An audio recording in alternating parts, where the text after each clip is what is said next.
Anyway, that's not what your documentary is about, I know. Salome. Let's talk about her. Among all this hustle and bustle, there was Neiman's elusive Seventh Veil of Salome. It was one of those sword and sandal flicks that were terribly popular back in the day. You were not a real studio if every couple of years you didn't have at least one picture with a camel, a palace, and a garbage plot thinly inspired by a biblical story. Hedy Lamarr squeezed the biceps of Victor Mature in Samson and Delilah. Gregory Peck romanced Susan Hayward in David and Bathsheba, and now it was Neiman's and my turn to make more meat for the masses, like an employee stuffing sausages for the Hebrew National Kosher Sausage Factory, except when you worked there you got to eat a tasty sausage and you didn't have to worry about evading a code administrator eager to mark every other page as objectionable. Neiman's project had been in the works forever, and Fred Dressler was breathing down his neck.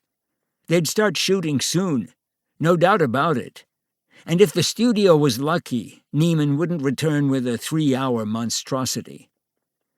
Neiman was good, but he was stubborn, and we were already making bets on how far behind the production would fall once it began what was sure to be, at minimum, a 90-day shoot.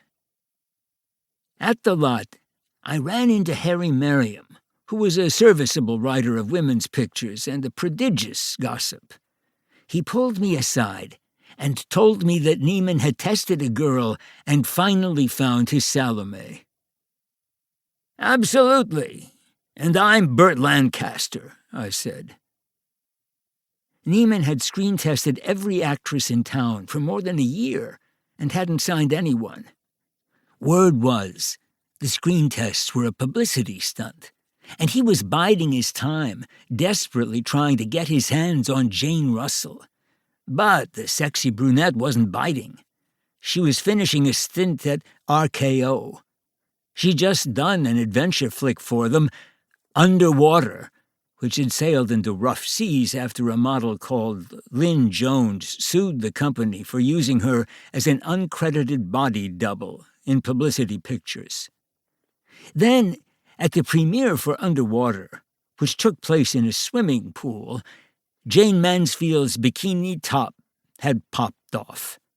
A neat trick that soon became a regular occurrence with Jane. Jane Russell was probably fed up with gimmicky flicks like that, and likely suspected the Seventh Veil of Salome was another silly gimmick. Anyhow, no Russell and no Mansfield had been signed. But that wasn't my business. "The girl's a nobody," Harry said. "Now I know it's a lie," I replied. If Neiman couldn't snatch a bona fide star, surely he'd avail himself of a semi-famous starlet or a pretty pin-up. There were heaps of girls itching to get a crack at films.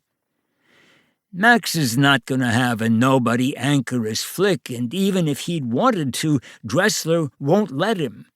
They'll grab a cheap, reliable contract player. Mark my words. You haven't seen her. She's a real peach of a girl. They're giving her a tour of the studio. "Fakakta," I said, and took out a cigarette, and then, just as we were beginning to talk about other business, Harry pointed excitedly to the building in front of us. "There she is. That's the girl. That's Salome." She was wearing a simple yellow sundress and sandals, and her hair hung loose down her back. She had a nice figure, but so did many budding stars, often with the help of strategic padding. She had a pretty face, but a good makeup artist can make a siren out of a dumpy librarian. A certain elegance in the walk elevated her a tad, perhaps, but that can be learned. The pouty, kissable mouth was a delightful touch, and yet I wasn't convinced I'd have chosen her picture from a stack of glossies.